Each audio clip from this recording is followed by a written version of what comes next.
UP में निकाय चुनाव को लेकर बनी रणनीति, पिछली बार के नतीजे दोहराना बीजेपी के लिए चुनौती। नमस्कार दोस्तों, मैं रत्नम सिंह और आप सभी का ट्रिगर न्यूज में स्वागत है। उत्तर प्रदेश के नगर निकाय चुनाव की भले ही औपचारिक घोषणा नहीं हुई है, लेकिन राजनीतिक बिसात बिछाई जाने लगी है।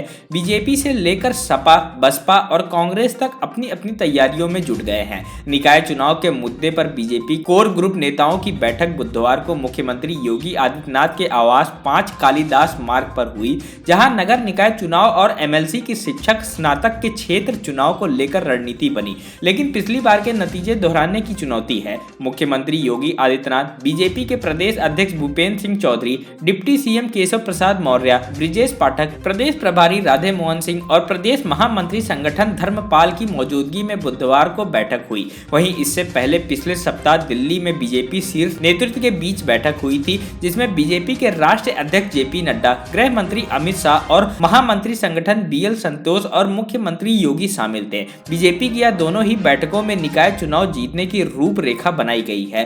नगर निकाय चुनाव के बाद 2024 में लोकसभा का चुनाव है। ऐसे में बीजेपी सूबे में किसी तरह की कोई कोर कसर नहीं छोड़ना चाहती है। निकाय चुनाव को लोकसभा 2024 का सेमीफाइनल माना जा रहा है। ऐसे में बीजेपी सभी नगर निगमों, जिला मुख्यालय वाली नगर पालिका परिषद के 7 प्रमुख नगर पंचायतों पर जीत का परचम फहराने की कयावत में है। बता दें कि 2017 के नगर निकाय चुनाव में देखें तो बीजेपी 16 नगर निगम में से 14 में अपना मेयर बनाई थी और 2 मेयर बसपा में बने थे। नगर पालिका के नतीजे देखें तो 198 शहरों में से बीजेपी 67, सपा 45, बसपा 28 और निर्दलीय 58 जगह पर जीते थे। ऐसे ही नगर पंचायत अध्यक्ष के चुनाव देखें तो 538 कस्बों में से बीजेपी 100, सपा 43, बसपा 74 और निर्दलीय 181 जगह जीत दर्ज की थी। 15 जनवरी तक इन सभी का कार्यकाल समाप्त हो रहा है। वहीं उत्तर प्रदेश में नगर निकाय की सीटें इस बार बढ़कर कुल 760 हो गई हैं। सूबे में 545 नगर पंचायत, 200 नगर पालिका परिषद और 17 नगर निगम की सीटें हैं।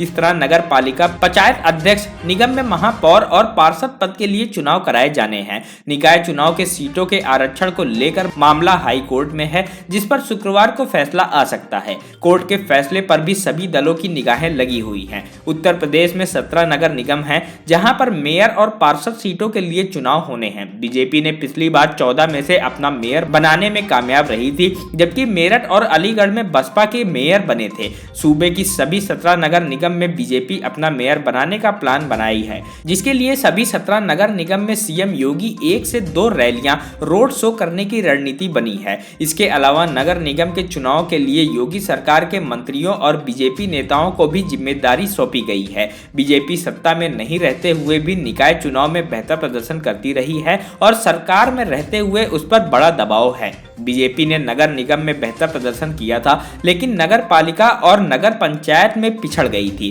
बीजेपी के सपा और निर्दलीय ने कड़ी टक्कर दी थी। नगर पंचायत अध्यक्ष का चुनाव में बीजेपी से 2 गुना ज्यादा निर्दलीय जीते थे। इस बार सपा और बसपा विधानसभा चुनाव के बाद से ही तैयारियां शुरू कर दी हैं, जिसके चलते बीजेपी की चुनौती बढ़ गई है। बीजेपी ने इस बार रणनीति बदली है और योगी सरकार के मंत्रियों और पार्टियों नेताओं को अभी से जिम्मेदारी दे दी है। मंत्री, विधायक, सांसद, बूथ से लेकर प्रदेश पदाधिकारी दिन रात जुटने के लिए कहा गया है। उत्तर प्रदेश के शहरी इलाके में 5 प्रमुख जातियां निर्णायक हैं। नगर निगम से लेकर नगर पंचायत तक मुस्लिम मतदाताओं की भूमिका भी काफी है। सूबे के शहरी इलाके में देखें तो मुस्लिम, ब्राह्मण, कायस्थ, वैश्य और पंजाबी जातियां अहम भूमिका में हैं। बीजेपी ब्राह्मण, कायस्थ, वैश्य, पंजाबी समीकरण के जरिए शहरी इलाकों में जीत दर्ज करती रही है, तो सपा और बसपा मुस्लिम वोटों के भरोसे अपना दम दिखाती है। दलित समुदाय शहरी इलाकों में बहुत ज्यादा संख्या में नहीं है, जबकि ओबीसी में यादव, कुर्मी, जाट जैसी नौकरी पेशे वाली जातियां हैं। इन 5 जातियों के समीकरण को देखते हुए राजनीतिक बिसात बिछाई जा रही है। आप सभी का इस पर क्या कहना है, कमेंट बॉक्स में जरूर बताएं। अगर आपने हमारे चैनल ट्रिगर न्यूज को अभी तक सब्सक्राइब नहीं किया तो प्लीज उसे जाकर सब्सक्राइब कर लें और वीडियो को भी लाइक कर दें। तब तक के लिए जय हिंद, जय भारत।